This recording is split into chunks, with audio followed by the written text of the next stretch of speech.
দীর্ঘ অচলায়তন ভেঙে গণতান্ত্রিক অগ্রযাত্রার পথে ধাবিত হয়েছে বাংলাদেশ এবং সেই ধারাবাহিকতায় ত্রয়োদশ জাতীয় সংসদ নির্বাচনের ভোট গ্রহণ ভোট গণনা শেষে আমরা এখন অপেক্ষা করছি আনুষ্ঠানিক ফলাফলের। তবে ইতোমধ্যেই বেসরকারি যেসব ফলাফল আমরা পেয়েছি বেসরকারি সূত্রে তাতে এটি মোটামুটি নিশ্চিত যে বিএনপি সরকার গঠন করতে যাচ্ছেন। তো সেই ধারাবাহিকতায় তাদের দলটির পক্ষ থেকে বিজয় মিছিল বা এ ধরনের যে উৎসব করা হয় বিজয় পরবর্তী সময় আমরা বাংলাদেশের রাজনৈতিক সংস্কৃতিতে যেটি দেখে থাকি সেই সংস্কৃতি থেকে বেরিয়ে এবার কিছুটা ভিন্নধর্মী উদ্যোগ আমি দলটির পক্ষ থেকে আমরা দেখতে পেয়েছি। সেক্ষেত্রে তারা আজ যেহেতু শুক্রবার পবিত্র জুম্মাবার সেই উপলক্ষে এই জুম্মার দিনটিতে নামাজ পরবর্তী দোয়া এবং মোনাজাতের আয়োজন করা হয়েছে। তো এই ক্ষেত্রে আমরা এই মুহূর্তে রয়েছি ঢাকা ৭ আসনে।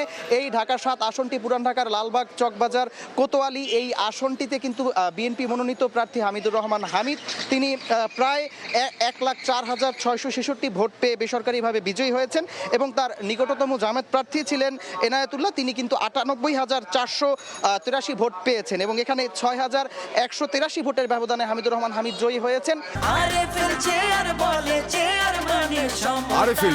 ক্ষমতার নয় সমতার চেয়ার। নির্বাচনে বিজয়ী হওয়ার পর আসলে সাংবাদিকদেরকে তিনি জানিয়েছিলেন যে এলাকার সাধারণ মানুষের জন্য কাজ করতে অঙ্গীকারবদ্ধ তিনি। এই মুহূর্তে শাহজাহানপুরে আছেন সহকর্মী সাইফুল ইসলাম, আমরা সরাসরি চলে যাব তার কাছে।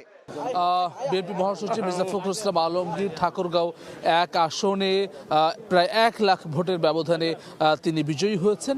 তার যে বাসভবনের সামনে আমরা রয়েছে এখানে কিন্তু দেখছি বিএনপি নেতাকর্মী, বিভিন্ন সামাজিক সংগঠনের নেতাকর্মী এবং ঠাকুরগাঁওয়ের সাধারণ মানুষ তারা কিন্তু ভিড় জমিয়েছেন সকাল থেকেই।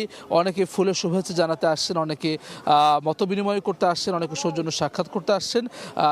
একটু পরে বিএনপি মহাসচিব তিনি বাসভবন থেকে বের হবেন এবং আমরা যতটুকু জানতে পেরেছি তিনি ঢাকার উদ্দেশ্যে রওনা দিচ্ছেন।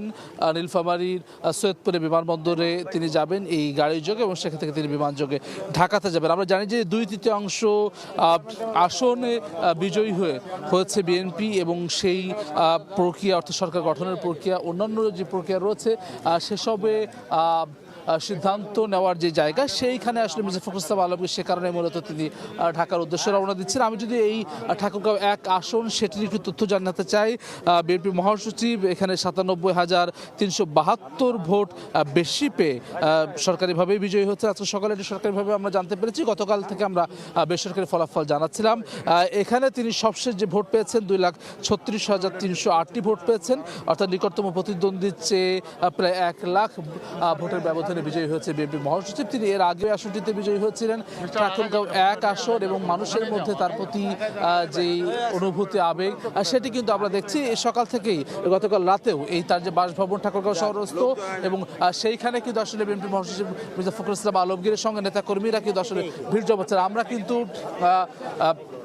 দেখছি যে এখনই তিনি আসলে বের হবেন, সেই কারণে কিন্তু মানুষ আসলে যারা এই শহরের বিভিন্ন ধরনের সমস্যা যেটি রয়েছে সেসব নিয়ে কথা বলার জন্য, জানানোর জন্য এবং যে ধরনের দাবি দেওয়া রয়েছে সেসব নিয়ে কিন্তু আসলে জনপ্রতিনিধি যেহেতু তাকে নির্বাচিত করেছেন মানুষ, তার ফলে কিন্তু আসলে এইখানে সাধারণ মানুষের জটলা।